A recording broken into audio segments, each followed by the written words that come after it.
2026 yilgi yangi Ravon Gentra. Bu O'zbekiston avtomobil bozorida uzoq kutilgan yangiliklardan biri bo'lib, u nafaqat ishonchliligi, balki zamonaviy dizayni va texnologiyalari bilan ham ajralib turadi. Ushbu model o'z sinfidagi eng mashhur sedanlardan biri sifatida qayta ishlab chiqilgan bo'lib, ham tashqi ko'rinishda, ham ichki imkoniyatlarda sezilarli o'zgarishlarga ega. Yangi Ravon Gentra tashqi dizayni yanada sportchi va zamonaviy shaklda yaratilgan. Oldi panjara kengaytirilgan, LED farlar esa avtomobilga jiddiy va chiroyli ko'rinish beradi. Orqa chiroqlar ham to'liq LED tizimida ishlaydi. Bu esa tungi yoritishda xavfsizlikni oshiradi. Avtomobil aerodinamik jihatdan takomillashtirilgan bo'lib, yo'lga yopishib yuradi va yoqilg'i tejamkorligini yaxshilaydi. Salon ichiga kelsak, 2026 yilgi Gentra haydovchi va yo'lovchilar uchun maksimal qulaylikni ta'minlaydi. O'rindiqlar ergonomik shaklda yaratilgan, materiallar esa sifatli charm va yumshoq plastikdan ishlangan.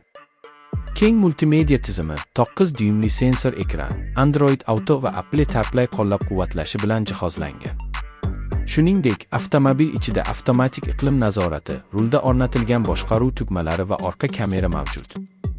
Texnik tomondan qaraganda, 2026 yilgi Ravon Gentra 1.6 litrli benzin dvigateli bilan jihozlanadi. U 115 ot kuchiga teng quvvat ishlab chiqaradi. Yangi 6 pogonali avtomatik uzatmalar qutisi silliq harakatni ta'minlaydi va yoqilg'i sarfini kamaytiradi.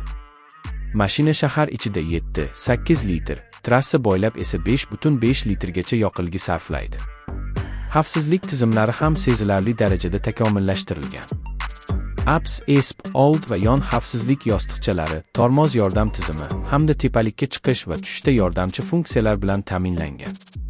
2026 Ravon Gentra narxi hali rasman e'lon qilinmagan bo'lsa-da, u o'z segmentida raqobatbardosh bo'lishi kutilmoqda. Avtomobil O'zbekiston va Markaziy Osiyodagi haydovchilar uchun ishonchli, tejamkor va zamonaviy tanlov bo'lishiga shubha yo'q. Yangi Ravon Gentra bu qulaylik, texnologiya va dizayn uyg'unligi. U o'z sinfida eng yaxshi muvozanatni taqdim etadi. Sifat, narx va ishonchlilik bir joyda jamlangan. Agar xohlasangiz, men bu matnni SEO YouTube video formatida, sarlavha, tavsif, hashtaglar va kalit so'zlar bilan ham yozib beraman. Shunday qilaymi?